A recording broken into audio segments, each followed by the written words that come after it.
വേനൽവധി ഭൂതകൾ. എന്റെ പേര് അനൂപ്. എനിക്ക് ഒരു ചെറു സഹോദരി ഉണ്ട്, റാനു.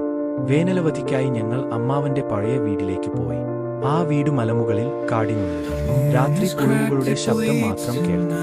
ആദ്യ ദിവസങ്ങൾ സന്തോഷമായിരുന്നു. പക്ഷേ നാലാം രാത്രി വിചിത്രം തുടങ്ങി. അനു ഉറങ്ങുമ്പോൾ അവളുടെ ശബ്ദം മാറ്റം തോന്നി. അനൂപ്, ആരോ പുറത്തുണ്ട്, അവൾ പറഞ്ഞു. ഞാൻ ജനൽ തുറന്ന് നോക്കിയപ്പോൾ കാറ്റ് മാത്രമായിരുന്നു. പക്ഷേ പിന്നാലെ ഒരു വെളുത്ത നിഴൽ വീടിന്റെ വശത്ത് നീങ്ങുന്നത്. അടുത്ത ദിവസം അനു പറഞ്ഞു, രാത്രി പെൺകുട്ടിയൊന്ന് എന്നെ വിളിച്ചാൽ എന്നെ കാണാൻ വാ എന്ന്. ഞങ്ങൾ പേടിച്ചെങ്കിലും അതെല്ലാം എന്നാൽ രാത്രി 2 മണിക്ക് അനു കാണാതെ പോയി. ഞാൻ ടോർച്ച് എടുത്ത് പുറത്തേക്ക് പോയി.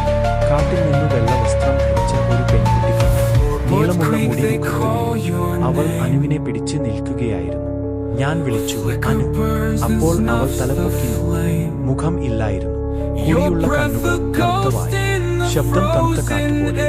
ഇവൾ എന്റെ കൂട്ടുകാരി ആകും. ഞാൻ ഭയന്ന് നിലവിളിച്ചു. ഒരു നിമിഷം എല്ലാം വീണു.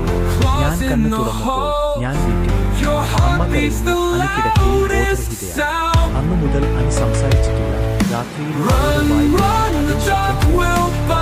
എന്നെ കാണാൻ വാ. ഇപ്പോഴും ഞാൻ